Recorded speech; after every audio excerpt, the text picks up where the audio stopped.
आदरणीय अध्यक्ष जी, राष्ट्रपति जी ने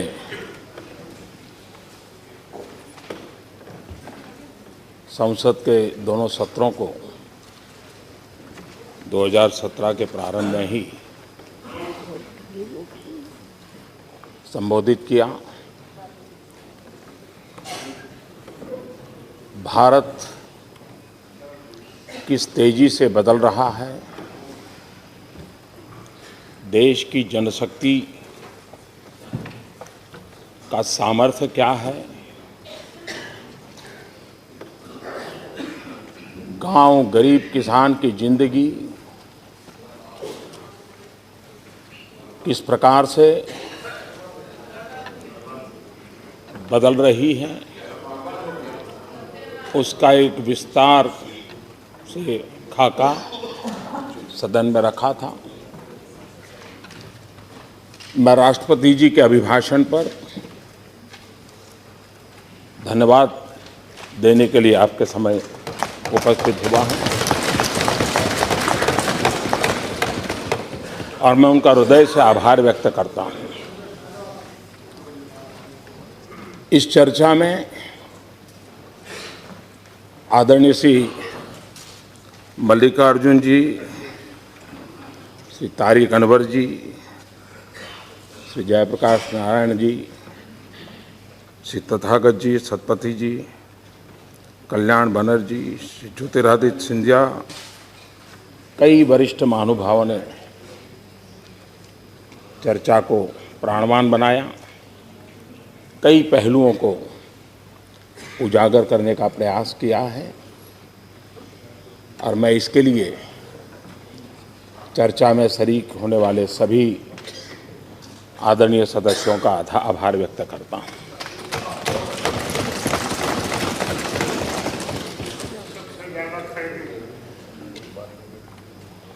कल भूकंप आया।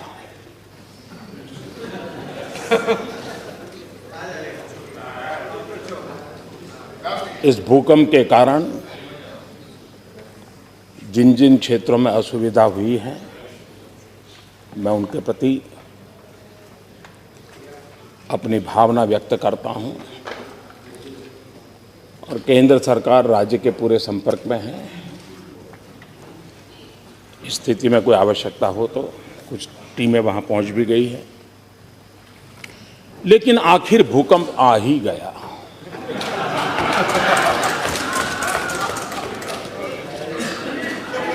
मैं सोच रहा था कि ये भूकंप आया कैसे, क्योंकि धमकी तो बहुत पहले सुनी थी।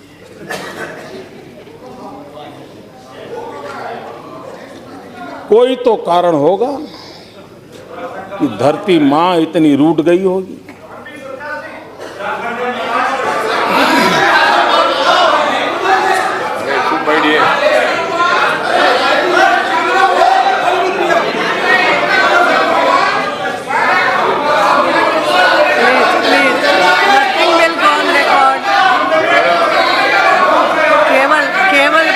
उनको बैठाइए प्लीज। कल्याण जी, यस, ये क्या, ये ठीक नहीं है, प्लीज। कल्याण जी, आपका सीआर ठीक हो रहा है, आपका कल्याण होगा। Please please, no, not like this, nothing will go. Yes please please, Kalyan ji, this is not the way. बैठिए बैठिए बैठिए।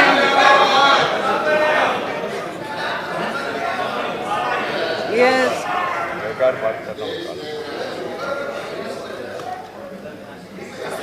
कल का भूकंप, प्लीज, ये ठीक नहीं, बैठे बैठे, दिस इज नॉट द वे। क्या है ये? प्लीज थोड़ी शांति रखिए।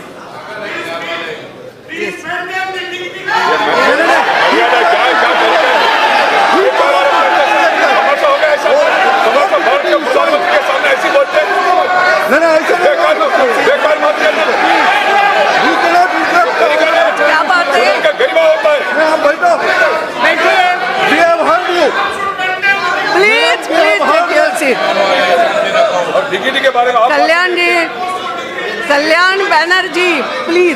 not He the has to be way. named. Now I am warning you. ऐसा मत करो प्लीज. कल आपने भी अच्छा भाषण दिया, सबने सुना. नाउ आज बिल्कुल शांति से. हाँ तो आप बैठिए. प्लीज प्लीज बैठिए. Now please take your seat. Yes. आदरणीय अध्यक्ष जी,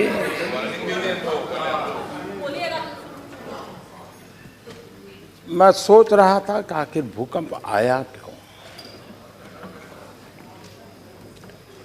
जब कोई स्कैम में भी सेवा का भाव देखता है, स्कैम में भी नम्रता का भाव देखता है, तो सिर्फ मां नहीं, धरती मां भी दुखी हो जाती है और तब जाकर के भूकंप आता है.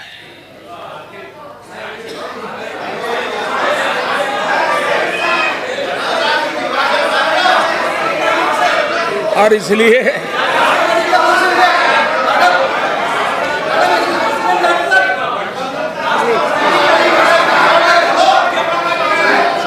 राष्ट्रपति जी ने अपने अभिभाषण में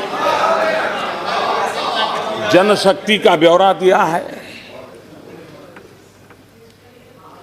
हम ये जानते हैं, कोई भी व्यवस्था हो, लोकतांत्रिक हो या अलोकतांत्रिक हो, जनशक्ति का मिजाज कुछ और ही होता है. कल हमारे मल्लिकार्जुन जी कह रहे थे कि कांग्रेस की कृपा है कि अब भी लोकतंत्र बचा है और आप प्रधानमंत्री बन पाए. वाह, क्या शेर सुनाया.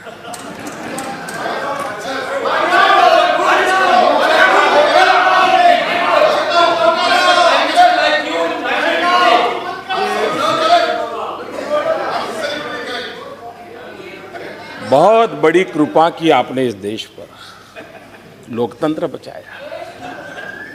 कितने महान लोग हैं.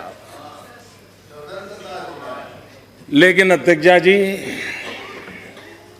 उस पार्टी के लोकतंत्र को देश भली भांति जानता है. पूरा लोकतंत्र एक परिवार को आहूत कर दिया गया है.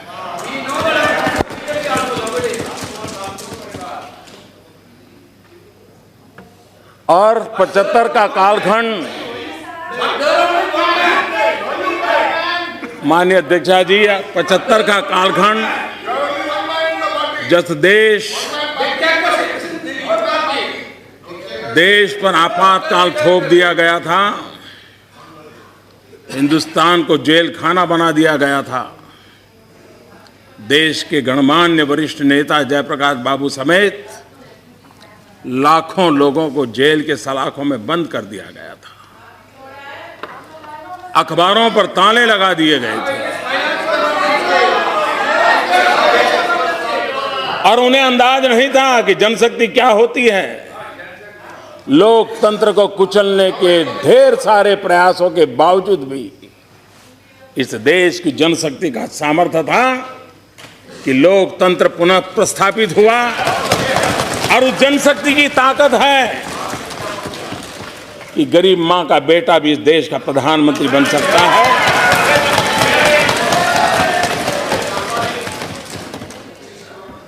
और इसलिए राष्ट्रपति जी ने जनशक्ति का उल्लेख करते हुए जो कहा है, चंपारण सत्याग्रह शताब्दी का वर्ष है. इतिहास सिर्फ किताबों की अटारी में पड़ा रहे तो समाज जीवन को प्रेरणा नहीं देता है. हर युग में इतिहास को जानने का, इतिहास को जीने का प्रयास आवश्यक होता है. उस समय हम थे या नहीं थे, हमारे कुत्ते भी थे या नहीं थे, औरों के कुत्ते हो सकते हैं।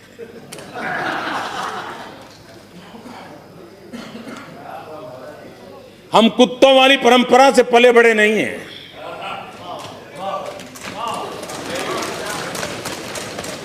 लेकिन देश के कोटि कोटि लोग थे, जब कांग्रेस पार्टी का जन्म भी नहीं हुआ था, 1857 का स्वातंत्र संग्राम इस देश के लोगों ने जान की बाजी लगा करके लड़ा।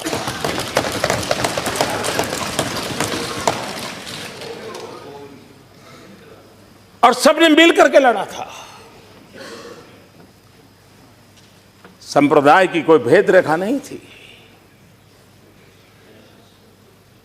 और तब भी कमल था, आज भी कमल है।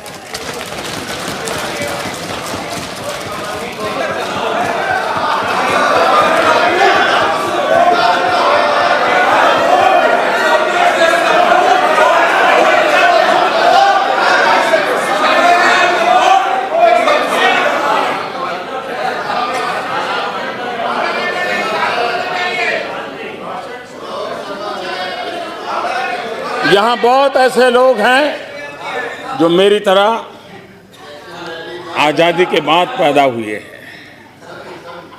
और इसलिए हम में से बहुत लोग हैं जिनको आजादी के लड़ाई में सौभाग्य नहीं मिला, लेकिन देश के लिए जीने का तो सौभाग्य मिला है, और हम जीने की कोशिश कर रहे हैं।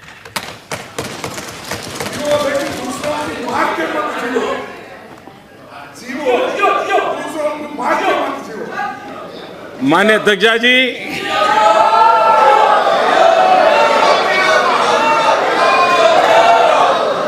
और इसलिए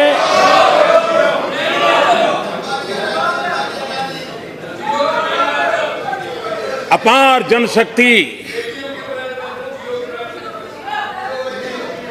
देश ने दर्शन किए हैं।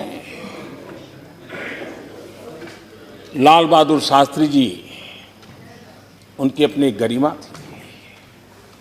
युद्ध के दिन थे, हर हिंदुस्तानी के दिल में भारत विजय के भाव से भरा हुआ माहौल था। और उस समय जब लाल बहादुर शास्त्री जी ने कहा था, देश ने अन्न त्याग के लिए पहल की थी। सरकार बनने के बाद आज के राजनीतिक वातावरण को हम जानते हैं। ज्यादातर राज्य व्यवस्थाओं ने, राजनेताओं ने, राज्य सरकारों ने, केंद्र सरकारों ने जन सामर्थ्य को करीब करीब पहचानना छोड़ दिया है। और लोकतंत्र के लिए सबसे बड़ा चिंता का विषय भी रहता है। मुझ जैसे एक सामान्य व्यक्ति ने बातों बातों में कह दिया था कि जो अफोर्ड कर सकते हैं वो गैस की सब्सिडी छोड़ दें। जब हम जनता से कट जाते हैं, जनमन से कट जाते हैं। 2014 में हम चुनाव लड़ रहे थे तो एक दल इस मुद्दे पर चुनाव लड़ रहा था कि 9 सिलेंडर देंगे कि 12 सिलेंडर देंगे।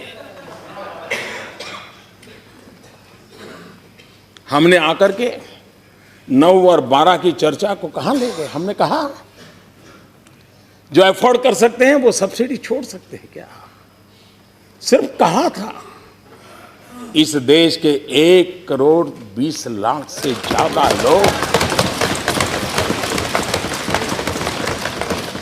गैस सब्सिडी छोड़ने के लिए आगे आए। इस सरकार और वहां बैठे हुए लोगों के गर्व का विषय सीमित नहीं है। ये 125 करोड़ देशवासियों की शक्ति का परिचय है। और मैं इस सदन को प्रार्थना करता हूं, राष्ट्रपति जी के उद्बोधन के माध्यम से प्रार्थना करना चाहता हूं, और देश के राजनीतिक जीवन में निर्णायक की अवस्था में बैठे हुए निर्णय प्रक्रिया के भागीदार सबको आह्वान करता हूं कि हम हमारे देश की जनशक्ति को पहचानें, उस सामर्थ्य को पहचानें हम भारत को नई ऊंचाइयों पर ले जाने के लिए जन आंदोलन की अवधारणा लेते हुए एक सकारात्मक माहौल बना करके देश को आगे बढ़ाने की दिशा में काम कर रहे हैं। आप देखिए, पहले नहीं मिले, उससे ज्यादा परिणाम मिलेंगे और उसके कारण अनेक गुना ताकत बढ़ जाएगी, देश की बढ़ने वाली है। इसमें से कोई ऐसा नहीं है कि जो आने वाला कल बुरा देखना चाहता है। इसमें से कोई ऐसा नहीं है जो हिंदुस्तान का बुरा चाहता है। हर कोई चाहता है गरीब का भला हो, हर कोई चाहता है गांव गरीब किसान को कुछ मिले। पहले भी किसी ने प्रयास नहीं किया, ऐसा कहने वालों में से मैं नहीं हूं। मैं इस सदन में बार बार कह चुका हूं, मैं लाल किले पर से बोल चुका हूं कि अब तक जितनी सरकारें आई, जितने प्रधानमंत्री आए, हर किसी का अपना अपना योगदान है। और इसलिए जनशक्ति को जोड़ करके हमारे यहां शास्त्रों में कहा गया है, अमंत्रम अक्षरम नास्ति, नास्ति मूलम अनौषधम, अयोग्यः पुरुषो नास्ति, योजक तत्र दुर्लभ।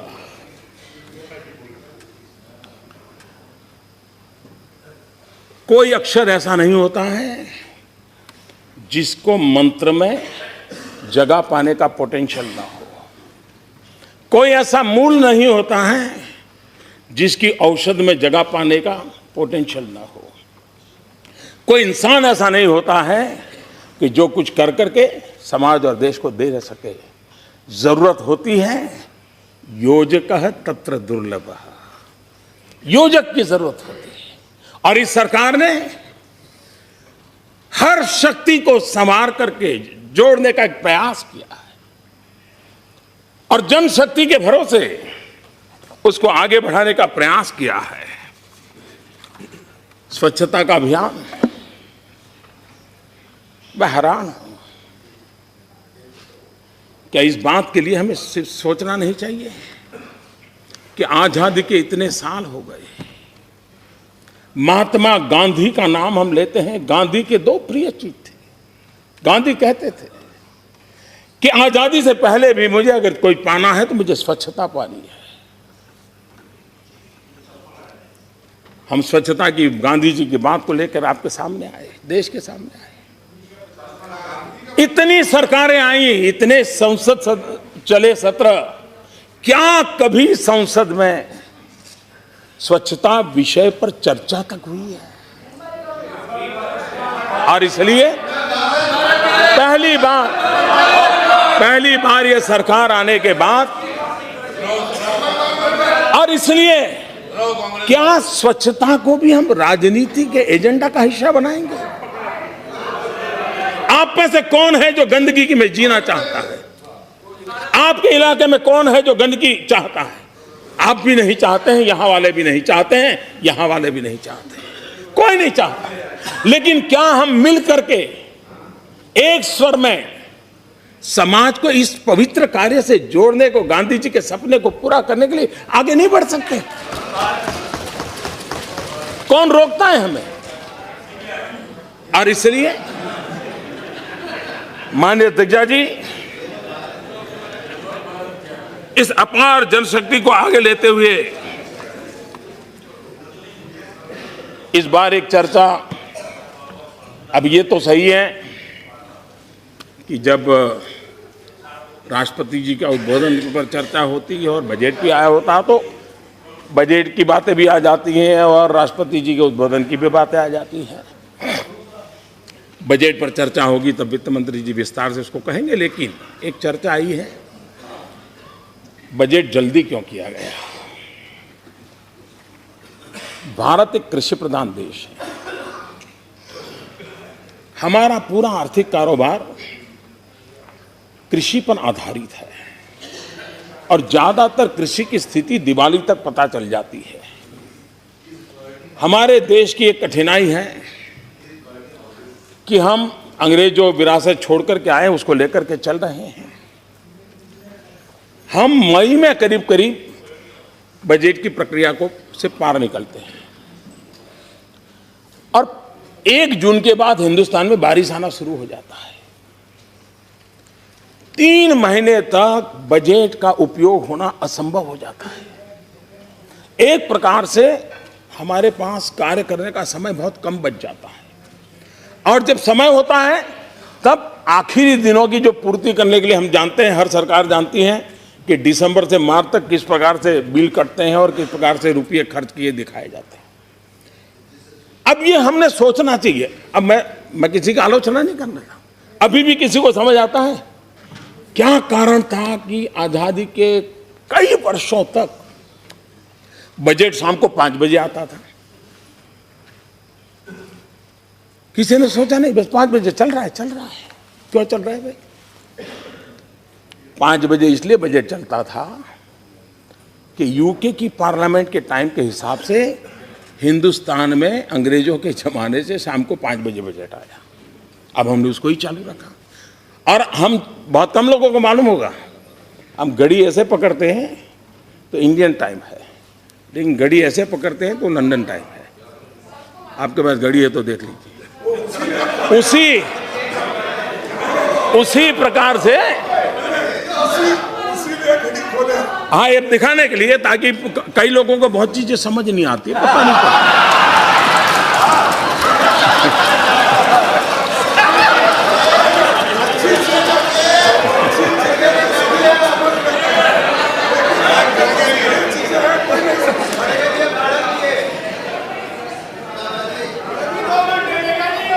अब अटल जी की सरकार आई तब समय बदला गया।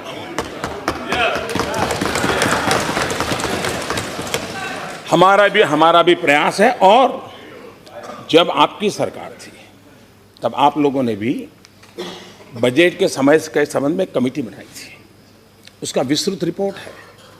और आप भी चाहते थे कि भाई ये समय बदलना चाहिए, और उन्होंने जो प्रपोजल दी है हमने उसी को पकड़ा है। लेकिन आप लोग नहीं कर पाए क्योंकि आपकी प्रायोरिटी अलग है। आप चाहते नहीं थे, ऐसा नहीं है, लेकिन उस प्रायोरिटी में नंबर कब लगेगा? तो इसलिए जो बातें आपके समय हुई है उन बातों को ये बड़े गर्व से कहना चाहिए आपको। फायदा उठाइए ना, ये तो हमारे समय हुआ था।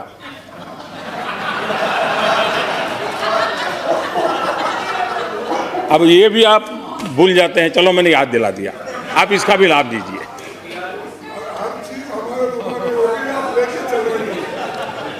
रेलवे के संबंध में भी विस्तार से चर्चा जब बजट की होगी, लेकिन एक बात हम समझे कि 90 साल पहले जब रेल बजट आता था तब ट्रांसपोर्टेशन का एक प्रमुख मोड सिर्फ रेलवे था। आज ट्रांसपोर्टेशन एक बहुत बड़ी अनिवार्यता बनी है। और इकलौता रेलवे नहीं है, कई प्रकार के ट्रांसपोर्टेशन के मोड है। जब तक हम कॉम्प्रिहेंसिवली ट्रांसपोर्ट इस विषय को जोड़ करके नहीं चलेंगे तो हम समस्याओं से जूझते रहेंगे। और इसलिए मुख्य धारा में रेलवे व्यवस्था भी रहेगी, उसमें कोई प्राइवेटाइजेशन को कोई तकलीफ नहीं है, उसकी स्वतंत्रता तो को कोई तकलीफ नहीं है। लेकिन सोचने के लिए सरकार एक साथ कॉम्प्रिहेंसिव हर प्रकार के मोड ऑफ ट्रांसपोर्ट को देखना शुरू करे, आवश्यक है। और हमने जब से आए हमने रेलवे में बजट में बदलाव किया है। आप जानते हैं कि पहले बजट में हमारे गौड़ा जी ने बताया था कि करीब 1500 घोषणाएं हुई थी। और कौन मजबूत है, कौन हाउस में ज़्यादा परेशान करता है, उसको ध्यान में रख करके, उसको खुश रख करके एक चीज़ बोली दी जाती थी। वो भी ताली बजा देता था, अपने इलाके में जाके बता देता था ये काम हो गया। हमने देखा साहब 1500 ऐसी चीज़ें हुई थी जिनका कागज पर ही मोक्ष हो गया था। तो ये ऐसा हम क्यों करते हैं? मैं जानता हूं इससे राजनीतिक दृष्टि से हमें नुकसान होता है, लेकिन किसी ने तो जिम्मा लेना पड़ेगा। देश में जो गलत चीजें डेवलप हो चुकी हैं उसको हम रोकें। और ब्यूरोक्रेसी को सूट करता है जी, ऐसी चीजें उनको सूट करती हैं कि राजनेता ताली बजा दे, वो उनकी गाड़ी चलाते रहे। मुझे नहीं चलानी है जी, देश के सामान्य मानवी की आशा आकांक्षाओं के लिए फैसले लेने हैं, अच्छे फैसले लेने का प्रयास है, अच्छी तरह करने का प्रयास है। और इसलिए हम उस दिशा में आगे बढ़ रहे हैं, हम इसको काम को कर रहे हैं। एक विषय नोटबंदी का आया। पहले दिन से ये सरकार कह रही है हम नोटबंदी पर चर्चा करने के लिए तैयार है, लेकिन आप लोगों को लगता था कि टीवी पर कतार देखते हैं तो कल कभी न कभी कुछ हो जाएगा, फिर देखेंगे। आपको लग रहा था कि इस समय चर्चा करने से शायद मोदी फायदा उठा जाएगा, और इसलिए चर्चा के बजाय आपको टीवी बाइट देने में ही इंटरेस्ट था, इसलिए चर्चा नहीं हुई। अच्छा है, इस बार आपने थोड़ा बहुत स्पर्श किया है, और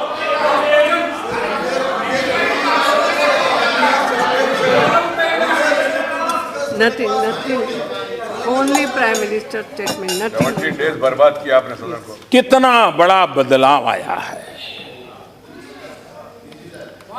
और मुझे विश्वास है कि जो बारीकी से चीजों का अध्ययन करते हैं, अब तक उनका ध्यान नहीं गया है तो मैं चाहूंगा कि उनका ध्यान जाए। 2014 के पहले का वक्त देख लीजिए, 2014 मई के पहले का, वहां से आवाज उठती थी कि कोयले में कितना खाया, 2G में कितना गया,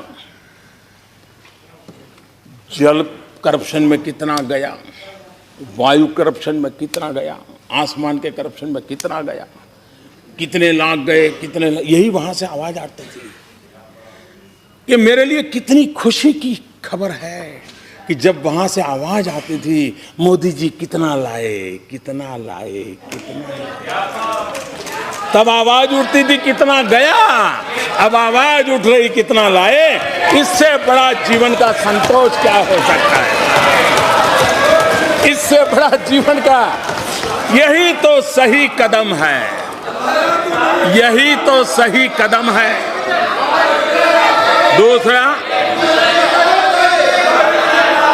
हमारे खड़गे जी ने कहा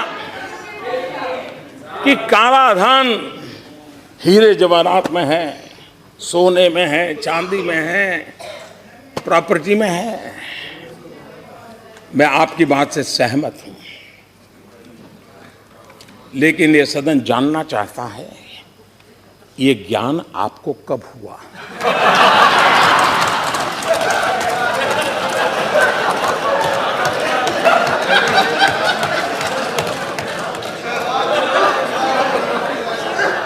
क्योंकि इस बात का कोई इनकार नहीं कर सकता है कि भ्रष्टाचार का प्रारंभ नगद से होता है, उसकी शुरुआत नगद से होती है, परिणाम में प्रॉपर्टी होती है, परिणाम में ज्वेलरी होती है, परिणाम में गोल्ड होता है, शुरुआत नगद से होती है। दूसरा, आपको मालूम है कि यही बुराइयों के केंद्र में है, बेरावी प्रॉपर्टी है, जवाहरात है, गोल्ड है, चांदी है। जरा आप लोग बताइए, 1988 में जब समान राजीव गांधी देश के प्रधानमंत्री थे, पंडित नेहरू से भी ज्यादा बहुमत इस सदन में आपके पास था, दोनों सदन में आपके पास था। पंचायत से पार्लियामेंट तक सब कुछ आपके कब्जे में था, आप ही आप थे, कोई नहीं था। 1988 में आपने बेनामी संपत्ति का कानून बनाया। आपको जो ज्ञान आज हुआ है,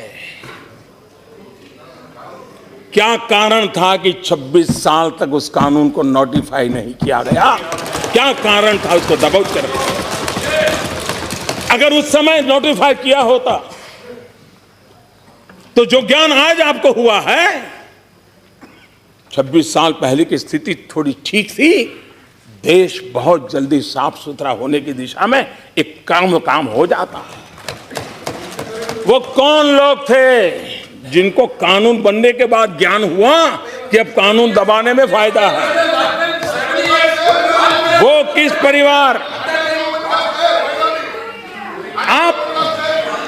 आप इससे बच नहीं सकते। आप किसी का नाम दे करके बच नहीं सकते। आपको जवाब देना पड़ेगा देश को। जो ज्ञान आज हुआ है, और ये सरकार है जिसने नोटबंदी से पहले पहला कदम उनके खिलाफ उठाया है, कानून बनाया है। और मैं आज इस सदन के माध्यम से भी देशवासियों को कहना चाहता हूं,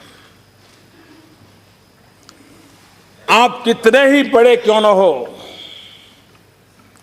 गरीब के हक का आपको लौटाना पड़ेगा।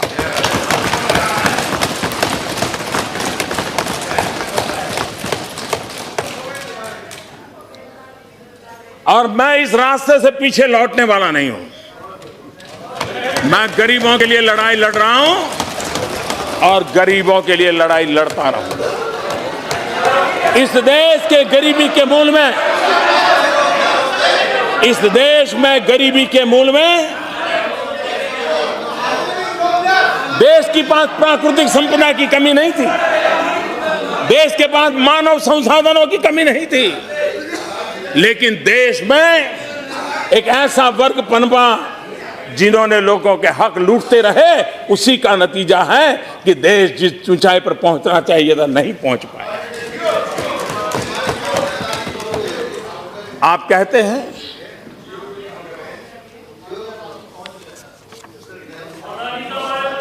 कुछ लोग,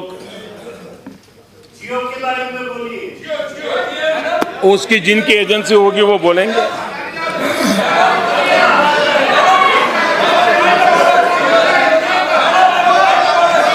एक बात मैं कहना चाहूंगा,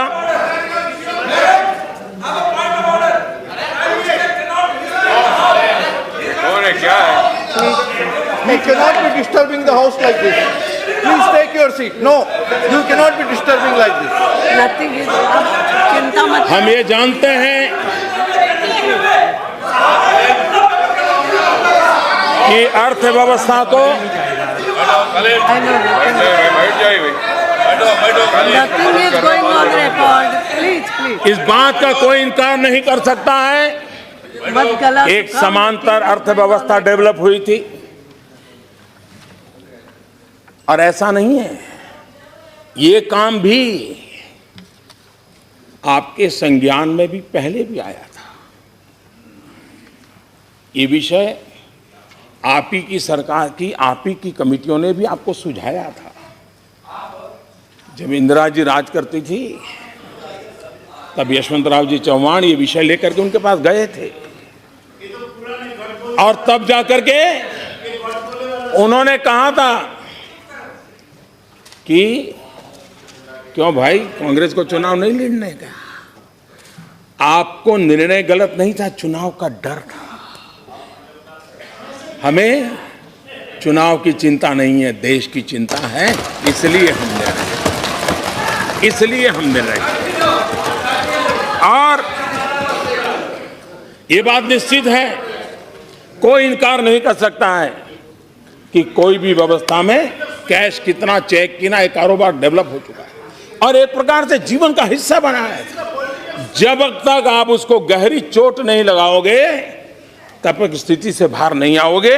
और इसलिए हमने जो फैसले किए हैं, आपने किस प्रकार से देश चलाया, ऐसा लगता है कि कुछ दलों के दिलो दिमाग में चारवाक का मंत्र उनके जिंदगी में बहुत काम आ गया है।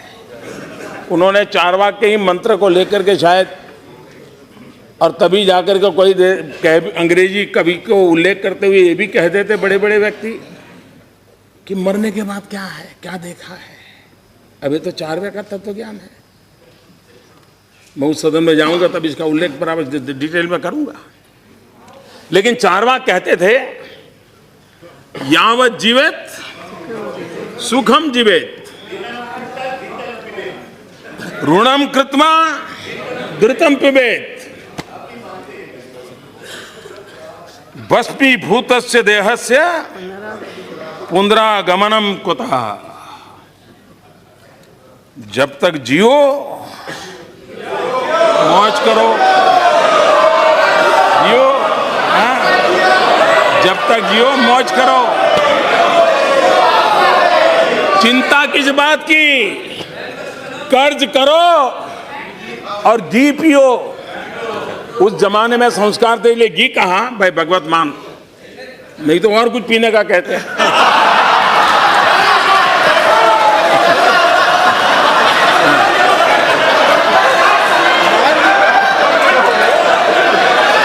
लेकिन उस समय ऋषियों ने, वहां संस्कार थे तो उन्होंने घी पीने की बात कही थी। शायद आज का जमाना होता तो कुछ और पीने की चर्चा करनी पड़ती। लेकिन इस प्रकार की फिलॉसफी से कुछ लोगों को लगता है कि जब अर्थव्यवस्था इतनी अच्छी चल रही थी तो आपने ऐसे समय ऐसा निर्णय क्यों किया। ये बात सही है। आप जानते हैं, अगर आपको कोई बीमारी हो और डॉक्टर कहता है भी ऑपरेशन करना है, ऑपरेशन बहुत जरूरी है, फिर भी वो कहता है पहले भाई शरीर ठीक करना पड़ेगा, डायबिटीज कंट्रोल करना पड़ेगा, डीकना कंट्रोल करना पड़ेगा, 7-8 दिन और मशवरा, फिर बाद में ऑपरेशन करते हैं। जब तक वो स्वस्थ नहीं होता है ऑपरेशन करना नहीं पसंद करता डॉक्टर, कितनी भी गंभीर स्थिति हो। डीमोनेटाइजेशन के लिए यह समय इतना पर्याप्त था कि देश की अर्थव्यवस्था तंदुरुस्त थी। अगर दुर्बल होती हम ये कतई सफलतापूर्वक नहीं कर पाते।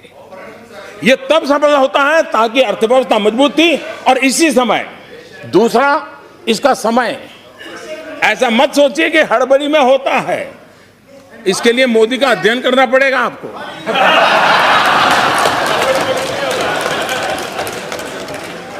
और आप देखिए, हमारे देश में साल भर में जितना व्यापार होता है, करीब करीब उतना ही व्यापार दिवाली के दिनों में हो जाता है। यानी 50% दिवाली के दिनों में, 50% साल भर। एक प्रकार से पूरा उद्योग, व्यापार, किसानी, सब काम दिवाली के आसपास उसकी पीक पर पहुंच जाता है। उसके बाद नेचुरल लल पीरियड हमारे देश में हमेशा होता है। दिवाली के अलावा दुकानदार भी 15-15 दिन बंद रख करके बाहर चले जाते हैं, लोग अपने आप घूमने। ये प्रॉपर टाइम था कि जबकि सामान्य कारोबार ऊंचाई पर पहुंच गया है, उसके बाद अगर 15-20 दिन दिक्कत होती है और फिर 50 दिन में ठीक ठाक हो जाएगा। और मैं आज देख रहा हूं कि जो मैंने हिसाब किताब कहा था उसी प्रकार से गाड़ी चल रही। और इसलिए आप ये भी जानते हैं,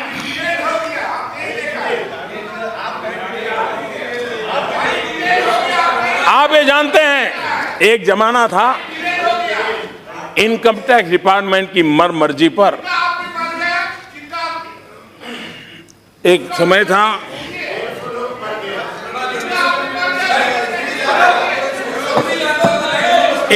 था जब देश में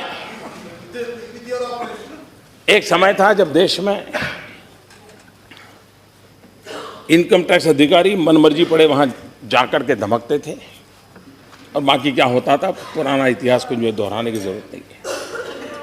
नोटबंदी के बाद सारी चीजें रिकॉर्ड पर है, कहां से आया, किसने लाया, कहां रखा।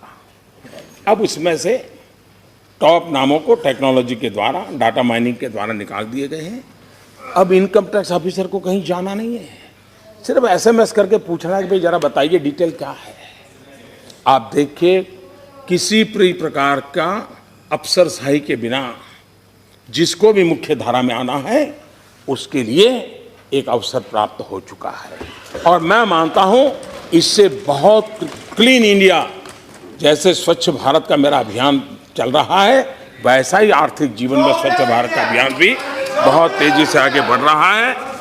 और बेनामी संपत्ति का कानून पास हो चुका है, नोटिफाई हो चुका है, और जैसा खड़गे जी ने कहा वहीं पर सब कुछ है।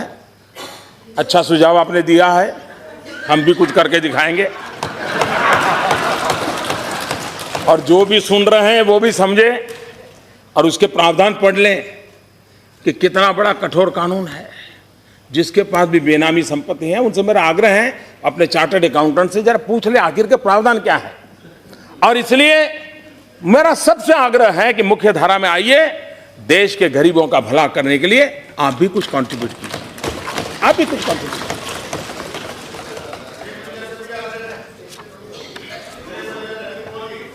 जहां जहां कभी कभी लगता है कि ये निर्णय अचानक हुआ क्या, मैं जरा जानकारी देना चाहता हूं। जिस दिन हमारी सरकार बनी, सबसे पहला काम किया कैबिनेट में एसआईटी बनाई। सुप्रीम कोर्ट ने कहा था और लंबे अरसे तक लटका पड़ा था कि विदेश के काले धन के लिए एसआईटी बनाओ, हमने बनाई। सुप्रीम कोर्ट ने कहा था, उस प्रकार से बनाई। और सुप्रीम कोर्ट ने क्या कहा था, क्या कहा था? 26 मार्च 2014, since 1947 for 65 years nobody thought of bringing the money straight away in foreign banks to the country. The government has failed in its role for 65 years. This court feels that you have failed in your duty, and so it gives an order for the appointment of the committee headed by former judges of this court. 3 years have passed, but you have not done anything to implement the order. What have you done? Except for filing one report, you have done nothing. ये 24 मार्च 2014 को supreme court ने उस सरकार को कहा है।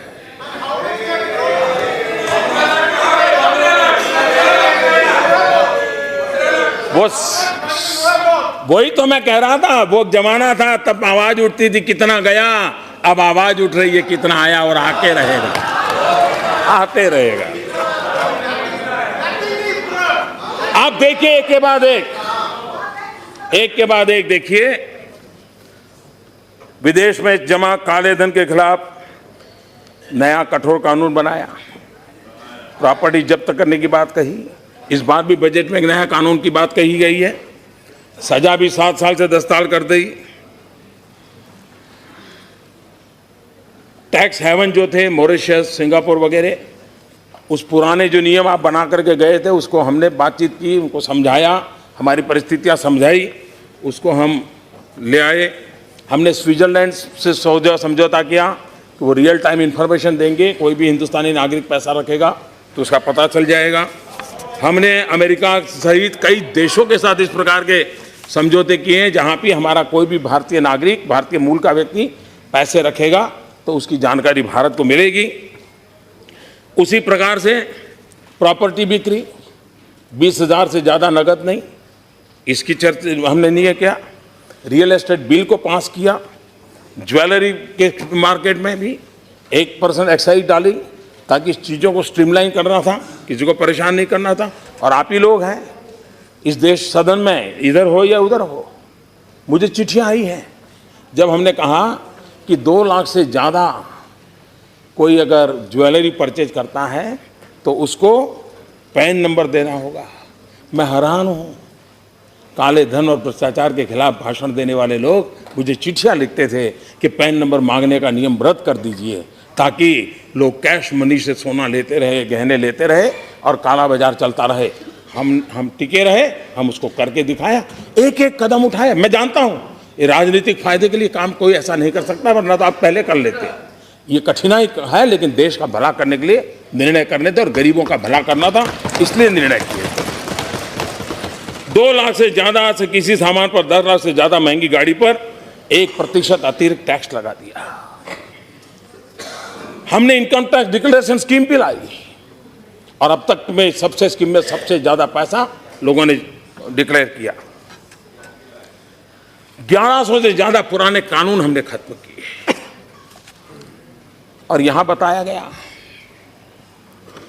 कि आपने नोटबंदी के संबंध में, कोई कहता है 150 बार, कोई कहता है 130 बार, वो सब अलग अलग आंकड़े बोलते हैं, इतने नियम बदले। बहुत अच्छा याद रखते हैं। अब मैं आपको बताना चाहता हूं, ये तो एक ऐसा काम था जिसमें हम जनता की कोई तकलीफ तुरंत हम समझने के बाद रास्ता खोजने का प्रयास करते थे। दूसरा, जिन लोगों को सालों से लूटने की आदत लगी है वो रास्ता खोजते तो हमें बंद करने के लिए कुछ न कुछ करना पड़ता था। लड़ाई का मौसम था। एक तरफ देश को लूटने वाले थे और एक तरफ देश को ईमानदारी की तरफ ले जाने का मोर्चा लगा हुआ था। लड़ाई पल पल चल रही थी।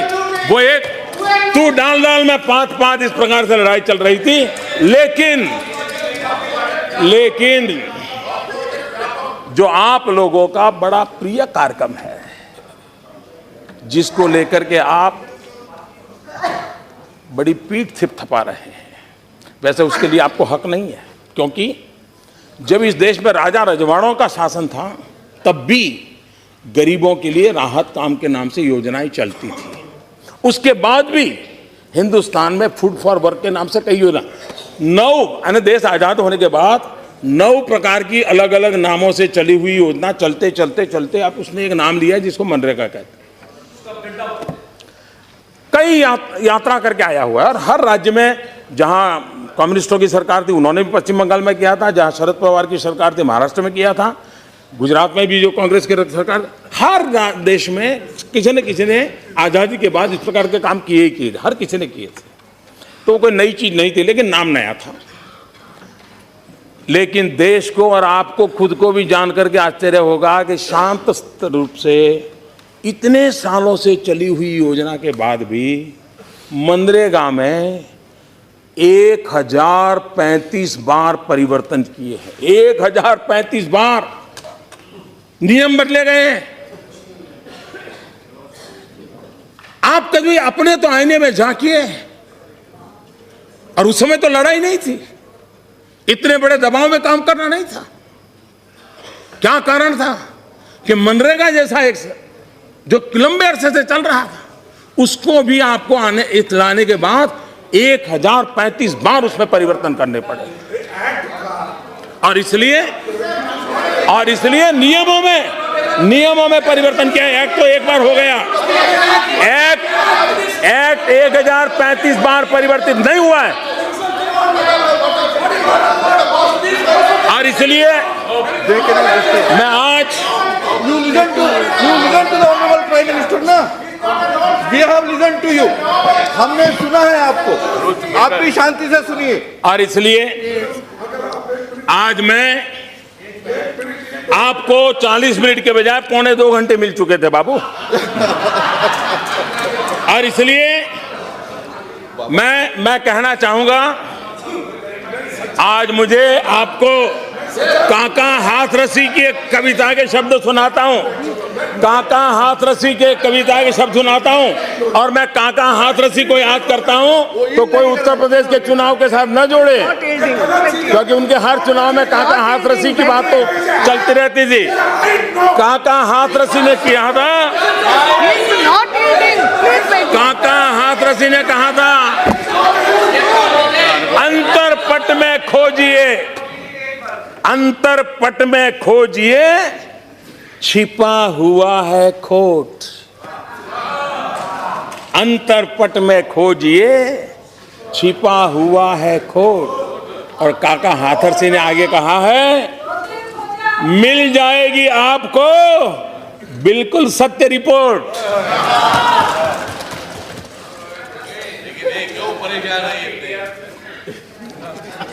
आदरणीय अध्यक्ष जी, मैंने एक बात की और भी ध्यान देना चाहता हूं। सरकार नियमों से चलती है, संवैधानिक जिम्मेवारियों के साथ चलती है। जो नियम आपके लिए थे वो नियम हमारे लिए भी हैं। लेकिन फर्क कार्य संस्कृति का होता है।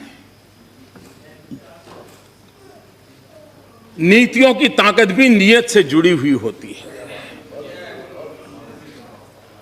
अगर नियत में खोट है तो नीतियों की ताकत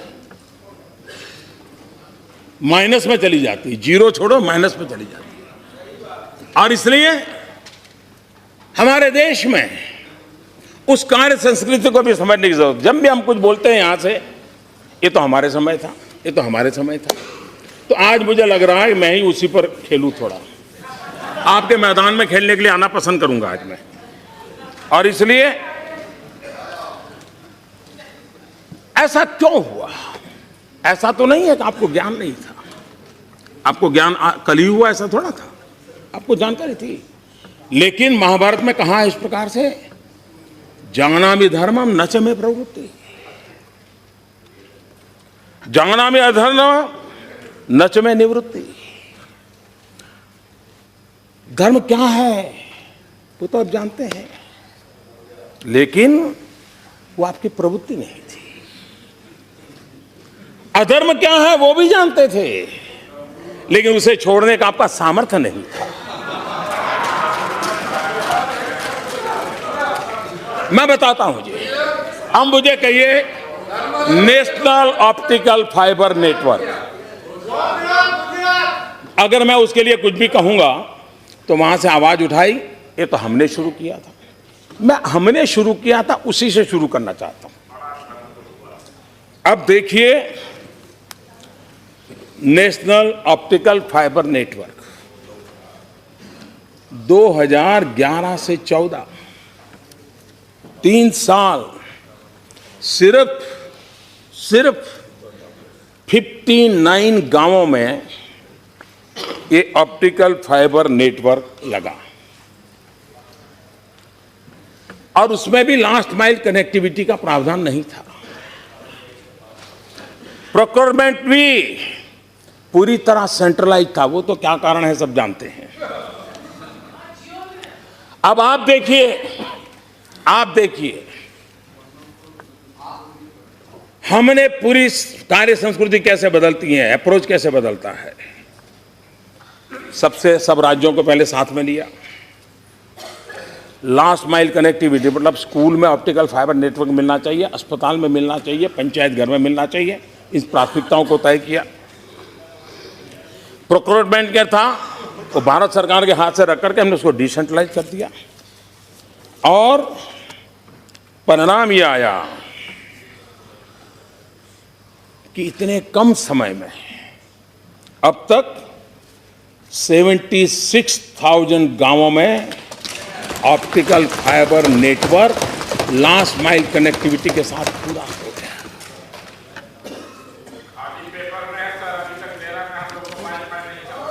दूसरा, अभी यहां बताया जा रहा था कल कि आप लेस कैश सोसाइटी या कैशलेस सोसाइटी के लिए बोल रहे हैं।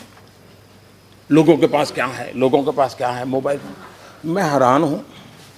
मैं तो 2007 के बाद से जितने चुनाव सभाएं सुनी हैं, आपके नेता गांव-गांव जाके कहते हैं कि राजीव गांधी कंप्यूटर रिवॉल्यूशन लाए, राजीव गांधी मोबाइल फोन लाए, राजीव गांधी ने गांव-गांव कनेक्टिविटी कर दी। आप ही का भाषण है।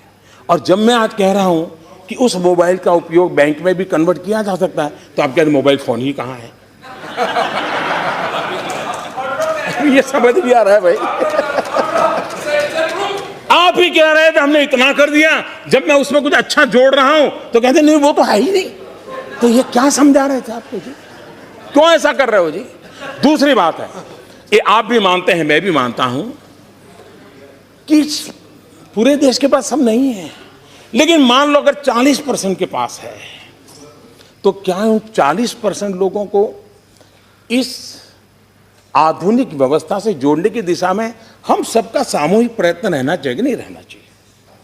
60% का चलो बाद में देखेंगे, कहीं तो शुरू करें। और इसका लाभ है, डिजिटल करेंसी को हम कम ना आके, आज हमारा एक एक एटीएम उसका संभालने के लिए एवरेज 5 पुलिस वाले लगते हैं। करेंसी को एक जगह से दूसरे ले जाने के लिए सब्जी और दूध के मोबिलाइजेशन के लिए जितना खर्चा होता है उससे ज्यादा उसके मोबिलाइजेशन से खर्चा होता है। अगर हम इस बातों को समझे तो जो कर सकते हैं, सब नहीं कर पाएंगे हम समझ सकते हैं, लेकिन जो कर सकते हैं उनको करने के लिए प्रोत्साहित करना ये नेतृत्व का काम होता है, किसी भी दल का हो। उससे लोगों का भला होने वाला है। अभी मुझे कोई बता रहा था, एक सब्जी वाले ने शुरू किया, कल ही कोई मुझे रिपोर्ट दे के गया। उसको पूछा तेरा क्या फायदा है? बोले साहब पहले क्या होता था, एक तो मेरे ग्राहक परमानेंट थे, सबको मैं जानता था। अब मान लीजिए 52 रुपीज का सब्जी लिया तो फिर वो मैडम कहती थी चलिए जेब और पैसे नहीं, 50 रुपए का नोट ले लो, तो बोले मेरे 2 रुपये चले जाते थे। अब मैं भी बोल नहीं पाता था और बोले मैं लगाता था हिसाब, तो साल भर में मेरा 800-1000 रुपया ये रुपया 2 रुपया न देने में ही हो जाता था। बोले इसके कारण भीम ऐप लगाने के बाद 52 रुपया है तो 52 रुपया मिलता है, 53 रुपया है तो 53 मिलता है, 48 रुपये 45 पैसा है तो पूरा मिलता है। बोले मेरा तो 800-1000 रुपया बच गया। देखिए चीजें कैसे बदलती है। और इसलिए हम कम से कम, आप मोदी का विरोध करें कोई बात नहीं, आपका काम भी है, करना भी चाहिए, लेकिन जो अच्छी चीज है उसको आगे बढ़ाएं। जहां है मान लीजिए गांव में नहीं है, शहरों में है तो आगे तो बढ़ाओ भाई, उसको योगदान करो, देश का भला होगा, हम और किसी व्यक्ति का भला नहीं है। और इसलिए मैं आग्रह करूंगा कि ऐसी चीजों में हम मदद कर सकते हैं तो करनी चाहिए। कार्य संस्कृति कैसे बदलती है। अब ये रोड बनाना क्या हमारे आने के बाद हुआ क्या? ये टोडरमल के जमाने से चल रहा है, शेरशाह सूरी के जमाने से चल रहा है। तो ये कहना कि ये तो हमारे जमाने से था, हमारे जमाने से था, अब कहां जाओगे भाई। लेकिन फर्क क्या है, पिछली सरकार में प्रधानमंत्री ग्रामीण सड़क योजना प्रतिदिन 69 किलोमीटर होती थी, हमारे आने के बाद 111 किलोमीटर होती है। ये फर्क। और हमने रोड बनाने में स्पेस टेक्नोलॉजी का उपयोग किया है। स्पेस टेक्नोलॉजी से फोटोग्राफी होती है, मॉनिटरिंग होता है। हमने रेलवे में ड्रोन का उपयोग किया है, फोटोग्राफी करते हैं, काम का हिसाब लेते हैं। कार्य संस्कृति टेक्नोलॉजी की मदद से कैसे बदलाव लाया जा सकता है। आवास योजना, ग्रामीण आवास योजना, राजनीतिक फायदा उठाने के लिए नामों को जोड़ करके उसका जो उपयोग हुआ, लेकिन फिर भी आपके समय में एक साल में 10,83,000 10,83,000 घर बनते थे।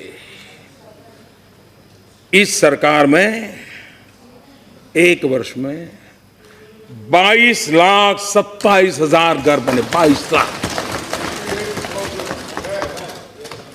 नेशनल अर्बन रिन्यूअल मिशन एक महीने में 8,017 घर बने। हमारी योजना से 13,530 घर बने। रेलवे, पहले ब्रॉड गेज रेलवे का कमीशनिंग एक साल में 1500 किलोमीटर हुआ करता था। पिछले साल ये बढ़ करके 1500 किलोमीटर से सामने 3,000 किलोमीटर, डबल। और हम 3500 किलोमीटर तक। और इसलिए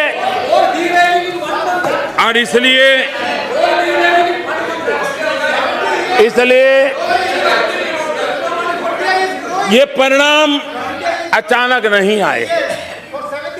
योजनाबद्ध तरीके से हर पल हर चीज का मॉनिटर करते करते करते यही लोग, यही कानून, यही मुलाजिम, यही फाइल, यही माहौल, उसके बाद भी बदलाव लाने में हम तेज गति से आगे बढ़ रहे हैं। और ये अचानक नहीं होता है, इसके लिए पुरुषार्थ करना पड़ता है। और इसलिए हमारे शास्त्रों में कहा गया है, उद्यमेन ही सिद्धंति कार्याणि न मनोरथ है।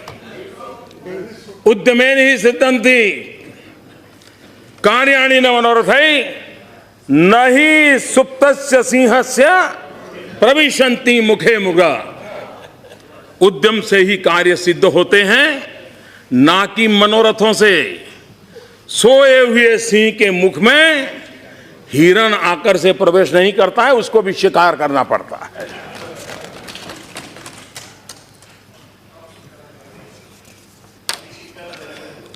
आदरणीय अध्यक्ष महोदय, कुछ मूलभूत परिवर्तन कैसे आते हैं? हम जानते हैं कि राज्यों के इलेक्ट्रिसिटी बोर्ड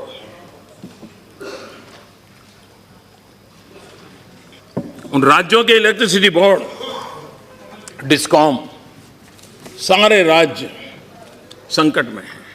कभी तो हिंदुस्तान में लाल किले पर से इसकी चिंता की गई थी प्रधानमंत्री के द्वारा, इतनी हद तक ये हालत बिगड़ी हुई थी।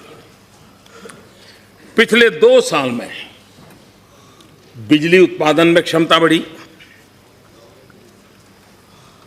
कन्वेंशनल एनर्जी उसको जोड़ा गया, ट्रांसमिशन लाइन उसको बढ़ाया गया, सोलर एनर्जी को जोड़ लाया गया। 2014 में 2700 मेगावाट थे, आज हम उसको 9100 मेगावाट पहुंचा दिए हैं। सबसे बड़ी बात, डिस्कॉम योजना के कारण, उदय योजना के तहत राज्यों को उस योजना जब वो सफल कर पाएंगे, करीब करीब 1,60,00,000 से ज्यादा रकम राज्यों की तिजोरी में बचने वाली है।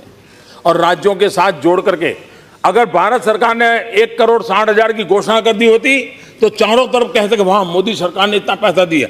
हमने योजना ऐसी बनाई कि राज्यों के खजाने में 1,60,000 करोड़ रुपया डिस्कॉम के द्वारा, उदय योजना के द्वारा बचत होने वाली है, जो उनके लिए विकास के काम आने वाली है। और ऊर्जा क्षेत्र का जो बोझ है, उस बोझ से वो बचने वाले हैं। कोयला, आप जानते हैं कोयला जहां से निकलता था उसके नजदीक नहीं दिया जाता था, दूर दूर से दिया। क्यों? तो बोले रेलवे को थोड़ा कमाई हो जाए। हमने कहा कमाल हो भाई, रेलवे की कमाई के लिए इतना सारा भोगते। हमने रेशनलाइज कर दिया, जहां नजदीक है उसी को कोयला वहां से मिले, कोयले का खर्चा हो, उस दिशा में प्रयास किया। और उसके कारण करीब करीब कोयले में 1300 करोड़ रुपया ट्रांसपोर्टेशन खर्च कम हुआ है। एलईडी बल्ब, अब ये तो हम नहीं कहते एलईडी बल्ब हम लाए, वैज्ञानिक शोध हुई, आपने भी शुरू किया, लेकिन आपके जमाने वो एलईडी बल्ब करीब 300, 350, 380 उस रुपये में चलते थे। एलईडी बल्ब से एनर्जी सेविंग होता है। हमने एक बड़ा मिशन रूप में काम उठाया और करीब करीब इतने कम समय में, पिछले 8-9 महीने से इस योजना को बल दिया है, इतने कम समय में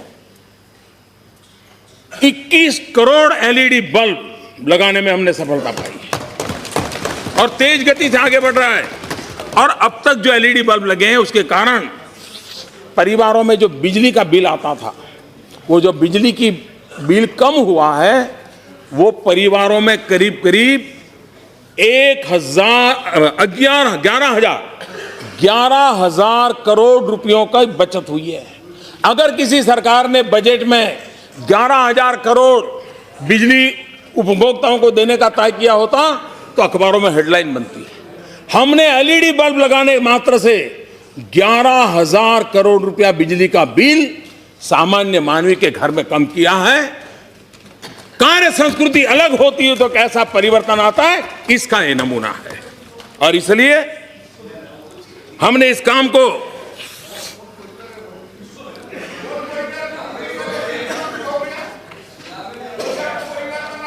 यहां पर हमारे विपक्ष के नेता शेड्यूल कास्ट के बजट के लेकर के भाषण कर रहे थे,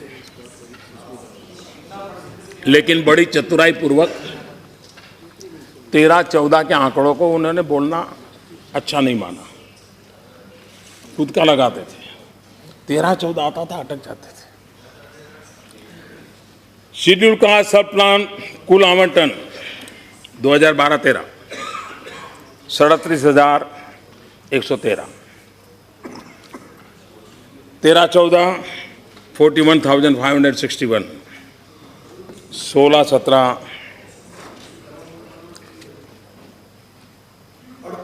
38,833, 16-17 40,920, 33.7% increase, 33.7% increase. और इस साल के बजट में 52,393, 52,393, और इसलिए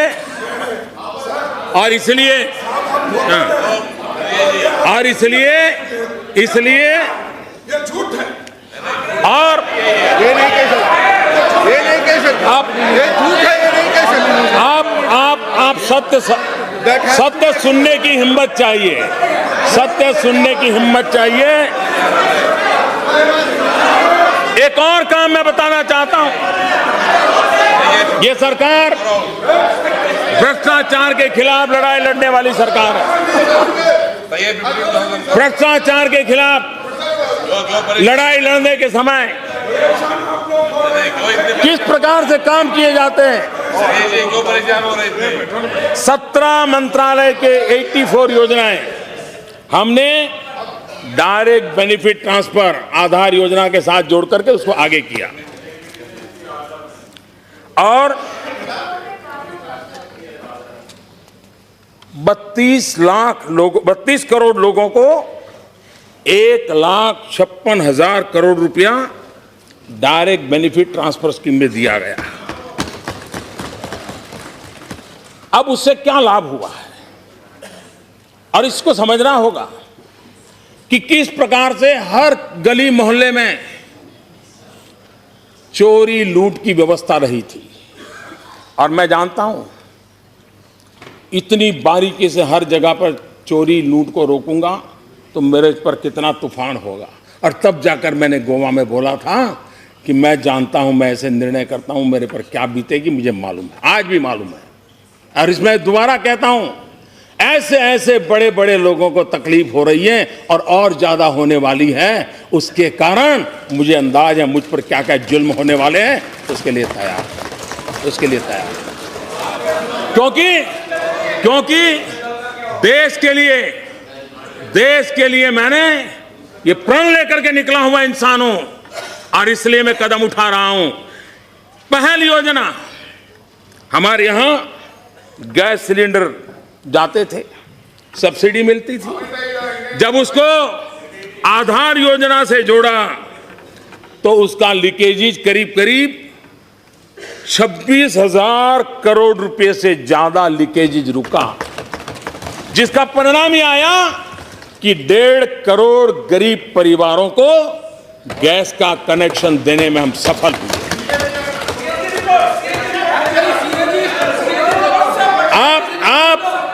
आप जरा अध्ययन कर लीजिए, आप अध्ययन कर।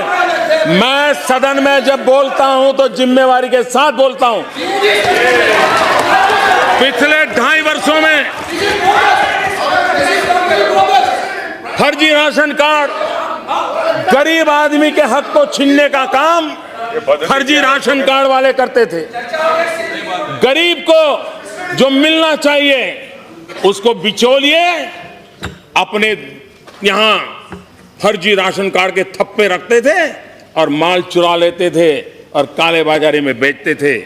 जब से हमने टेक्नोलॉजी का उपयोग किया, आधार का उपयोग किया, करीब 4 करोड़ 3 करोड़ 95 लाख, करीब 4 करोड़ फर्जी राशन कार्ड पकड़े गए। उससे करीब 14,000 करोड़ ये इतनी रकम बिचौलियों मार खाते थे, गरीब के हक का मार खाते थे, वो मुख्य धारा में आया और गरीबों की तरफ बढ़ गया। मनरेगा में आधार से पेमेंट दिया जाता है, डायरेक्ट ट्रांसफर पैसा होता है, करीब 94% सक्सेस मिली है। और उसका परिणाम यह हुआ है कि लीकेजेज 7,633 रुपीज 33 करोड़ 7,633 करोड़ रुपीज उसका लीकेज अब तक बच पाया है। और ये हर वर्ष, एक वर्ष का नहीं, आने वाले वर्षों में भी बचने वाला और आगे भी जो है। किस प्रकार से national social assistance programme NSAP करीब 400 करोड़ रुपया, जिसका कोई लेनदान नहीं मिल रहा है लेकिन पैसे जाते थे। कुछ तो ऐसी चीजें पाई गई, जिस बेटी का जन्म नहीं हुआ वो बेटी विधवा भी हो गई और खजाने से धन भी जा रहा है। इन सब को रोकने की कार्य संस्कृति को लेकर के हम चले हैं। स्कॉलरशिप, ऐसे कई चीजें हैं। एक मोटा मोटा अंदाज लगाता हूं, एक वर्ष में, और ये हर वर्ष, अभी तो मैं कह रहा हूं शुरुआत है, 49,500 करोड़ रुपीस ये बिचौलियों के पास जाते हुए रुक गए। आप कल्पना कर सकते हैं, करीब 50,000 करोड़ रुपया जो गरीबों के हक का था वो बिचौलिए खा जाते थे करप्शन के नाम पर, लूट के नाम पर। उनको रोकने का काम, उसके लिए एक बड़ी हिम्मत लगती है, करके दिखाया है। आदरणीय अध्यक्ष जी, मैं कार्य संस्कृति का एक उदाहरण भी देना चाहता हूं। किसानों की बड़ी बड़ी बातें करते हैं। हर वर्ष राज्यों के मुख्यमंत्री भारत सरकार को इस बात की चिट्ठी लिखते थे कि हमें यूरिया मिलना चाहिए। यूरिया, मैं भी जब मुख्यमंत्री था लिखता रहता था, और यूरिया पाने में बहुत बड़ी दिक्कत होती थी। मैं आज बड़े संतोष के साथ कहता हूं, पिछले 2 साल से किसी मुख्यमंत्री को यूरिया के लिए चिट्ठी नहीं लिखनी पड़ी। कहीं यूरिया के लिए कतार नहीं लगी है, कहीं यूरिया के लिए लाठीचार्ज नहीं हुआ है। लेकिन ये बात हम भूले नहीं। पुराने अखबार निकाल दीजिए, किसानों को यूरिया पाने के लिए कितनी तकलीफ होती है। अब मुझे बताइए, नीम कोटिंग इसका ज्ञान सिर्फ हम ही को है क्या? क्या आपको नहीं था क्या? आपको था। आपने 5 अक्टूबर 2007 यूरिया नीम कोटिंग की चर्चा आपके ग्रुप ऑफ मिनिस्टर के द्वारा प्रिंसिपली अप्रूव हुई। 5 अक्टूबर 2007 से लेकर के क्या हुआ, करीब 6 साल। एक तो आपने कैप लगाई 35%, उससे ज़्यादा नहीं नीम कोटिंग करना। आप 100% नहीं करते तब तो उसका कोई लाभ ही नहीं होता है, क्योंकि यूरिया चोरी होता है, कारखानों में चला जाता है, किसान के नाम पर सब्सिडी के बिल कटते हैं, लेकिन किसान को लाभ नहीं मिलता था। यूरिया का दूसरा दुरुपयोग होता था सिंथेटिक मिल्क बनाने में, और उसके कारण गरीब बच्चों की जिंदगी के साथ खेला जाता था। यूरिया को 100% नीम कोटिंग किया। आपने निर्णय किया था 6 साल में आपने सिर्फ 35% का कैप लगाने बाद 35% भी नहीं पहुंच पाए, सिर्फ 20% नीम कोटिंग किया। हमने आकर के इस बात को हाथ में लिया और 188 देश, आपका 6 साल मेरा 6 महीना, हिंदुस्तान में 100% यूरिया नीम कोटिंग कर दिया। इंपोर्टेड यूरिया को भी नीम कोटिंग कर दिया, और उस नीम कोटिंग का लाभ, इसका हमने सर्वे करवाया है ना। आपकी कार्य संस्कृति हमारी कार्य संस्कृति में फर्क इतना है। नीम कोटिंग की बात आती है आप खड़े हो जाते, ये तो हमारे जमाने का है। तो आपके जमाने का, आपके मैदान में आज खेलना मैंने तय किया है, इसलिए मैं खेल करके दिखाता हूं कि आपका हाल क्या है। नीम कोटिंग का अध्ययन हमने करवाया। Agriculture development and rural transformation centre, उन्होंने जो एनालिसिस करके रिपोर्ट दिया है, किसानों का कितना भला हो रहा है। देखिए, धान के उत्पादन में 5% वृद्धि, गन्ने के उत्पादन में 15% वृद्धि। आप कल्पना कर सकते हैं कि किसानों को इसके कारण कितना खर्चा बच रहा है।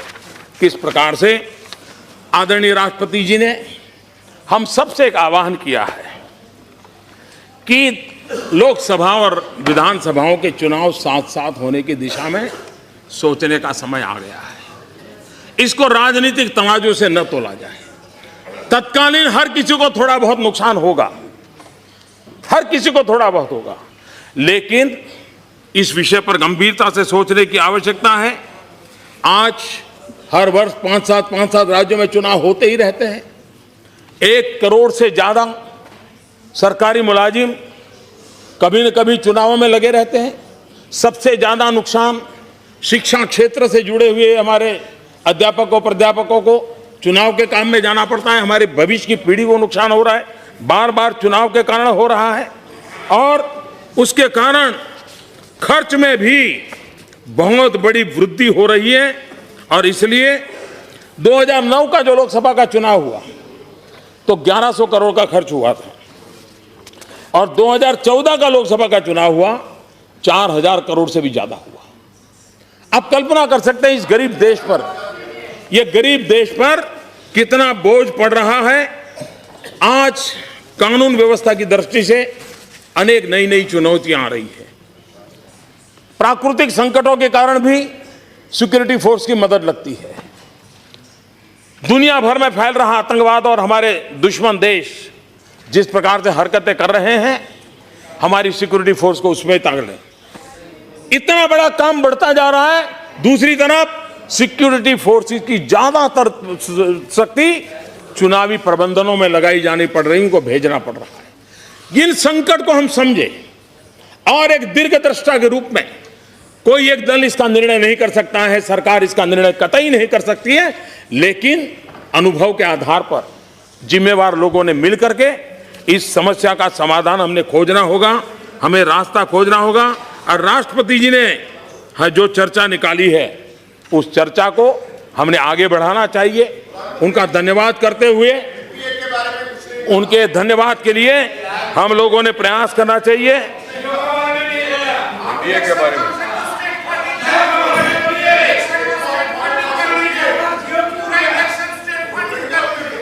आदरणीय अध्यक्षा जी, हमारे देश की ग्रामीण अर्थकारण को मजबूत किए बिना देश का अर्थकारण आगे नहीं बढ़ता है। मैं हैरान हूं, हमारे विपक्ष के नेता को राष्ट्रपति जी के संबोधन में दलित, पीड़ित, शोषित, वंचित, युवा, मजदूर, इनके उल्लेख से भी परेशानी हुई। क्या इस देश में दलित, पीड़ित, शोषित, वंचित इन लोगों को, इन लोगों का, क्या उन लोगों का राष्ट्रपति के भाषण में स्थान नहीं होना चाहिए? उसे पीड़ा होनी चाहिए। मैं हैरान हूं कि ऐसी पीड़ा क्यों होती है। हमने कृषि सिंचाई योजना पर बल दिया क्योंकि मैं मानता हूं, अब आप देखिए मनरेगा में कैसा मूलभूत परिवर्तन आया। आपने 3 साल में सिर्फ 600 करोड़ रुपए बढ़ाया था, हमने आकर के 2 साल में 11,000 करोड़ रुपए बढ़ा दिया। क्यों? हमने उसमें स्पेस टेक्नोलॉजी का उपयोग किया है, हमने उसके अंदर जियो टैगिंग का व्यवस्था की है, और हमने बल दिया है कि तालाब पर बल दिया जाएगा कि सिंचाई, ये सबसे बड़ी बात है। मत्स्य पालन के लिए भी छोटे छोटे तालाब काम आ सकते हैं, गरीब व्यक्ति कमा सकता है, और उसके कारण करीब 10 लाख से ज्यादा तालाब बनाने का संकल्प लेकर के हम चल रहे हैं। और पिछले बार भी हमने तालाब की ओर बल दिया था, उसी से हमारे जो किसान हैं उनको एक बहुत बड़ा लाभ होने की संभावना है। मॉनिटरिंग की व्यवस्था है, जियो टैगिंग के कारण मॉनिटरिंग की व्यवस्था है, उसका भी लाभ होगा। और स्पेस टेक्नोलॉजी, सैटेलाइट के अंदर बहुत चीजें होने के बावजूद भी हम उसका उपयोग नहीं किए। हमने सैटेलाइट छोड़ करके ही अखबारों में, सुर्खियों में जगह बनाने का प्रयास किया। ये सरकार है जिसने लगातार भरपूर प्रयास किया है और उसको भी आगे बढ़ाने के लिए काम करें। प्रधानमंत्री फसल बीमा योजना पहले भी थी, लेकिन फसल बीमा लेने के लिए किसान तैयार नहीं था। फसल बीमा पहले भी थी, लेकिन किसान के हकों की रक्षा नहीं होती थी। मैं चाहूंगा, हम सब सार्वजनिक जीवन में काम करने वाले लोग हैं, राजनीतिक दल के सिवाय भी समाज के प्रति हमारी जिम्मेवारी है। इस सदन के सभी लोग प्रधानमंत्री फसल बीमा योजना का अध्ययन करें और हमारे इलाके के किसानों को कैसे मदद मिल सकती है इसका फायदा पहुंचाए। पहली बार बुआई न हुई हो प्राकृतिक आपदा के कारण, तो भी वो बीमा का हकदार बना है। और फसल काटने के बाद भी अगर 15 दिन के अंदर अंदर कोई और आपदा आई तो भी वो फसल बीमा का हकदार बने। ये निर्णय छोटा नहीं है, ये निर्णय छोटा नहीं है। और इसलिए ये हम सबका दायित्व बनता है कि हम हमारे किसानों को ये जो लाभ मिला है उस लाभ को हम पहुंचाए। सॉइल हेल्थ कार्ड, राजनीतिक मतभेद हो सकता है, लेकिन अपने इलाके के किसानों को सॉइल हेल्थ कार्ड समझाइए, उनका फायदा होगा, उनकी लागत कम हो जाएगी, सही भूमि पर सही फसल से उपयुक्त लाभ होगा। ये सीधा सीधा विज्ञान है, उसमें राजनीति करने की कोई जरूरत नहीं है। इसको हमने आगे बढ़ाना चाहिए। और उसमें मैं तो चाहूंगा छोटे छोटे एंटरप्रेन्योर आगे आए, खुद अपनी प्राइवेट लैब बनाएं और वे खुद सर्टिफाइड लैब के द्वारा धीरे धीरे गांवों में भी एक नए रोजगार का क्षेत्र भी खुले। उस दिशा में हमने काम करना चाहिए। आदरणीय अध्यक्ष महोदय, हमने और भी अनेक विषयों यहां पर युवाओं के लिए चर्चा हुई, रोजगार के अवसर, मुद्रा योजना से करीब करीब 2 करोड़ से ज्यादा लोगों को बिना कोई गारंटी जो धन दिया गया है, या तो वो खुद अपने पैरों पर खड़ा हुआ है या पहले से था तो एक अधिक व्यक्ति को रोजगार देने के लिए वो ताकत आई है। हम लोगों की यही सोच रही, जब तक हम देश में रोजगार के अवसर नहीं बढ़ाएंगे, हमारी नीतियां वो होनी चाहिए कि हर जगह पे उसके रोजगार की संभावनाएं बढ़े। और हमने उस नीति को अपनाया, स्किल डेवलपमेंट पे बल दिया है और उसका लाभ है कि हमारे यहाँ कृषि क्षेत्र, अब प्रधानमंत्री कृषि सिंचाई योजना, ये प्रधानमंत्री कृषि सिंचाई योजना जब लागू कर रहे हैं तो उस काम में रोजगार लोगों को मिलेगा कि नहीं मिलेगा। हम लोगों को ऊर्जा गंगा की योजना के साथ पूर्वी भारत को गैस पाइपलाइन से जोड़ने की दिशा में बड़ा अभियान चलाया है। सैकड़ों किलोमीटर का गैस पाइपलाइन लगने वाला है। क्या नौजवान को रोजगार की संभावना उसमें पड़ी है कि नहीं पड़ी है। और इसलिए विकास का वो दिशा हो जिसमें नौजवानों को रोजगार मिले। हमने अभी टेक्सटाइल में, जूतों के क्षेत्र में अनेक इनिशिएटिव लिए हैं, जिसके कारण अनेक लोगों को नए रोजगार और नए नए क्षेत्रों में रोजगार की इसकी संभावना हुई है। देश के छोटे उद्योगों को बढ़ावा देना बहुत जरूरी है। इस बजट में भी बहुत महत्वपूर्ण फैसले किए हैं और छोटे छोटे उद्योगों को जितना बल मिलेगा उसके कारण हमारे देश में रोजगार की संभावनाएं बढ़ेगी। जीरो डिफेक्ट, जीरो इफेक्ट, ये अगर हमारा प्रोडक्शन का क्राइटेरिया रखे तो हम दुनिया के मार्केट को भी कैप्चर कर सकते हैं और हमारे छोटे उद्योगकारों की एक्सपोर्ट करने की ताकत होती है। बड़े बड़े उद्योगकारों को छोटे छोटे पुर्जे लगते हैं, वो छोटे छोटे कारखानों से मिलते हैं और बहुत बड़ा इंजीनियरिंग की दुनिया में हम मिरेकल कर सकते हैं। और इसलिए सरकार ने और अभी बजट में जो योजना लाए हैं नए बजट में, उसका लाभ 96% उद्योगकारों को मिलने वाला है। 96%। 4% जो बड़े लोग हैं वो बाहर रह गए, लेकिन 50 करोड़ से कम वाले करीब 96% है, उन सबको फायदा मिल रहा है और बहुत बड़ा फायदा मिल रहा है। उसके कारण रोजगार के लिए बहुत बड़ी संभावनाएं बढ़ने वाली है। यहां पर सर्जिकल स्ट्राइक, मैं हैरान हूं। अपने सीने पर हाथ रख करके पूछिए, सर्जिकल स्ट्राइक के पहले 24 घंटे राजनेताओं ने कैसे कैसे बयान दिए थे, कैसी भाषा का प्रयोग किया था। लेकिन जब देखा कि देश का मिजाज अलग है, उनको अपनी भाषा बदलनी पड़ी। और मैं आपसे आग्रह करता हूं, यह बहुत बड़ा निर्णय था और इस निर्णय को कोई मुझे पूछता नहीं है। नोटबंदी में तो पूछता है कि मोदी जी सीक्रेट क्यों रखा, कैबिनेट को नहीं बताया, ऐसा पूछता। कैबिनेट को भी नहीं बताया, बोले कैबिनेट को भी नहीं बताया। सर्जिकल स्ट्राइक के संबंध में कोई नहीं पूछ रहा है। भाइयों बहनों, हमारे देश की सेना उसके जितने गुणगान करे, हमारी देश की सेना का जितना गुणगान करे उतना कम है। और इतने बड़े फलक में इतनी सफल सर्जिकल स्ट्राइक की है। सर्जिकल स्ट्राइक आपको परेशान कर रही है, मैं जानता हूं। सर्जिकल स्ट्राइक आपको परेशान कर रही है और इसलिए सर्जिकल स्ट्राइक आपकी मुसीबत ये है कि पब्लिक में जाके बोल नहीं पाते हो, अंदर पीड़ा अनुभव कर रहे हो, ये आपकी मुसीबत है। लेकिन आप मान के चलिए, ये देश हमारी सेना इस राष्ट्र की रक्षा के लिए पूरी सामर्थ्यवान है, पूरी शक्तिवान है। आदरणीय अध्यक्ष महोदय, यस प्लीज।